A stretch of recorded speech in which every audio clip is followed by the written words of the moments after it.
Good afternoon, everybody, and welcome to another edition of the RotoBaller Radio Waiver Wire Series. I'm your host, Anthony Aniano, getting you ready for Week 15 of your Fantasy Baseball Waiver Wire, the week beginning Monday, July 7th. Full disclosure, recording this Thursday, July 3rd, so promotions, demotions, numbers can change over the course, injuries can occur over the course of when this was recorded and when you got to see the video. As always, Yahoo roster percentages are our talking point, looking for players available in 50% or more of Yahoo leagues. And we'll start with the hitters side of things.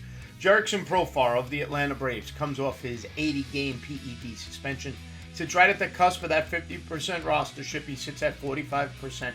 And we know what Jurickson Profar is. He immediately goes into the lineup. The Braves cut Alex Verdugo. They DFA'd him. So Profar's going to play every day. They signed him as a big-time acquisition. Now, who knows what happens? You know, Braves are in an awkward spot now with the injuries to Smith-Shawver, the injury now to Schwellenbach. They may be looking to move some of these veterans. So who knows where Jurickson Profar ends. He has a big contract, so he's not going to be going, but he may end up playing for somebody who's more of a contender this year. Good bat, plays left field. He's been an all-star. If Jurickson Profar is available, he should be your number one hitter ad, but that's a big if. People may be more aware and have grabbed him as the ending of his suspension was getting closer. Instead of waiting for him to be active, people may have added him a couple of days before that suspension ended. Up second, if you need middle infield help, take a look at Otto Lopez of the Miami Marlins. Scorching hot. His rostership has risen. It's up to about 45%, so he's available in 55% of Yahoo leagues. Second base, shortstop eligible. Maybe you had Jeremy Pena, you lost him, you're looking for a pivot.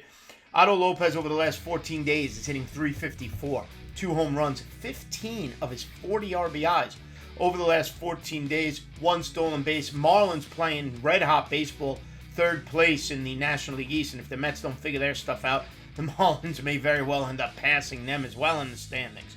On the season now, he's up to 8 homers, 9 stolen bases, 40 RBIs while hitting .253. That middle infield eligibility, the ability to go 15-15 in terms of power speed, maybe even a little bit more. Otto Lopez on a fantastic run for the Miami Marlins. Up next, Jake Burger of the Texas Rangers comes off the IL. Texas shakes things up significantly. Josh Young gets sent to AAA, a bit of a surprise. He was hitting about .237 at the time of the demotion. He gets hot, he'll be back up.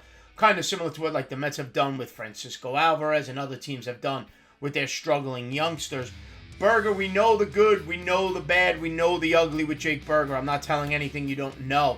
39% rostered. He was on the IL, so now he's active. He DH'd in his first game back. He went 0 for 4. Probably will play some first base, though, for Texas. Josh Smith will play third. The problem with Jake Burger is he's going to give you 0 for 4s. That's what Jake Burger does. The good with Jake Burger is if you're chasing power, he can give you that as well. On the season, 10 home runs, 29 RBIs, a .217 batting average. One of the streakiest hitters in the game. You got to time it right. Get him in your lineup when he's hot. Get him out when he's not. But Jake Burger off the IL, he's available in about 61% of leagues. Now, if you're looking to take a little bit more of a deep dive, 2 players to be mindful of. Brewers shortstop third baseman Joey Ortiz. He's shortstop third base eligible, middle and corner. That's a nice combination.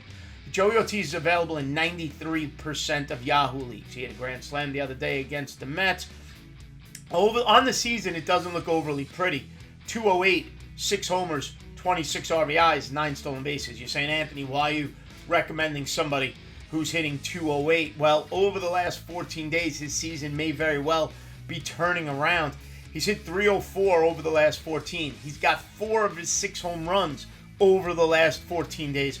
15 of his 26 RBIs over the last 14 days. So when you look at those numbers, it was basically 2 homers and 11 RBIs just 2.5 weeks ago. Since then, his numbers have gone through the roof. Joey Ortiz, one of the key players that Milwaukee acquired in some recent trades. They're expecting a lot out of him. So to see what he's doing now over the last 14 makes him interesting. And again, 93% available. So in those of you in deeper leagues, maybe a more realistic ad. And finally, Dominic Sanzone of the Seattle Mariners.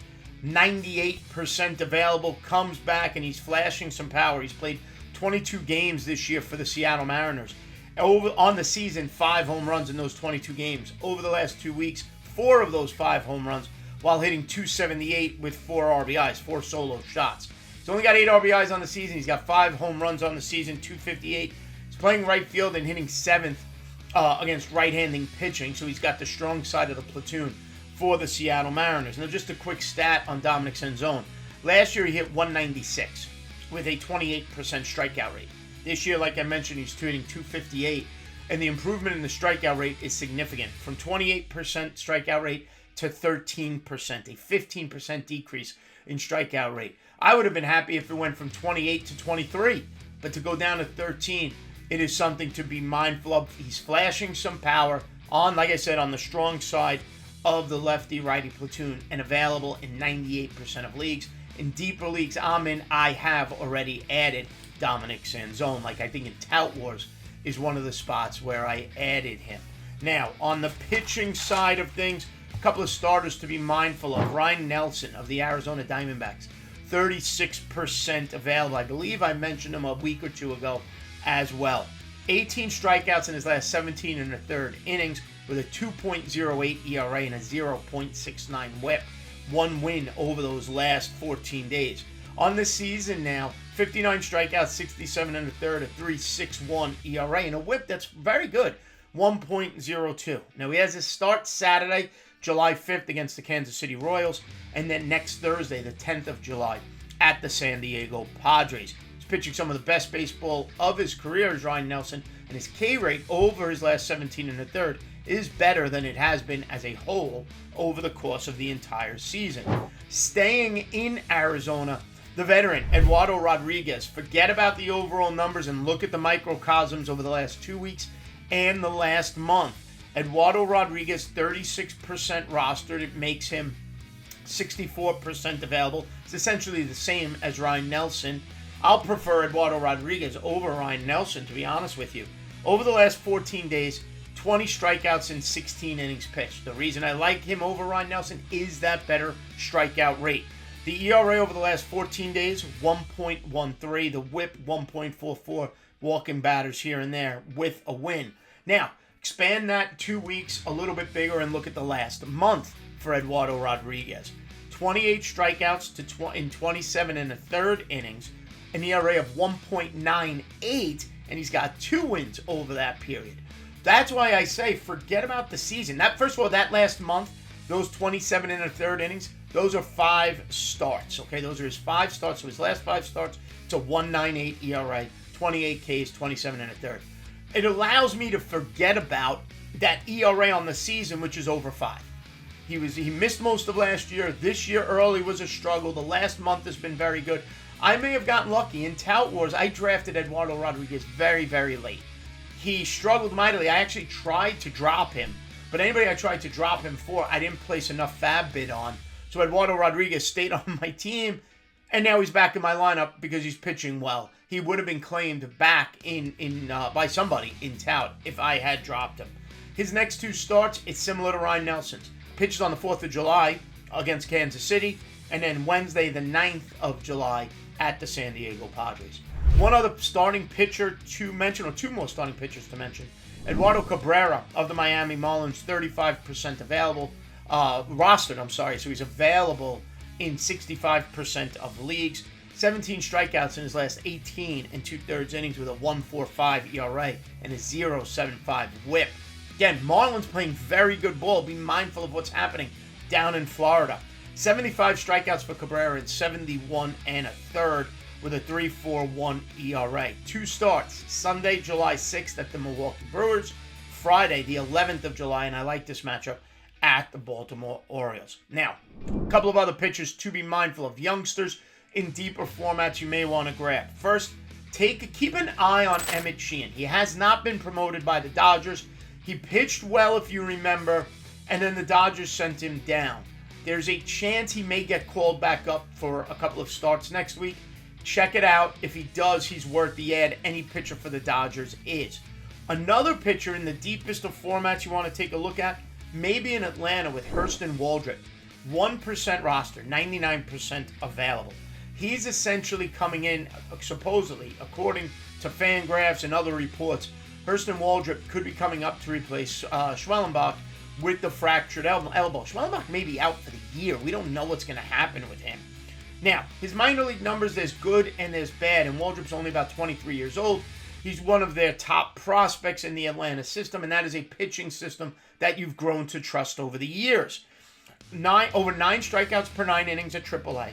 He's thrown 68 and 2/3 innings at AAA. The problem is the ERA has been high, okay, and the walk rate is high. It's over 5 walks per 9 innings. Can that get better at the major league level? That is the question.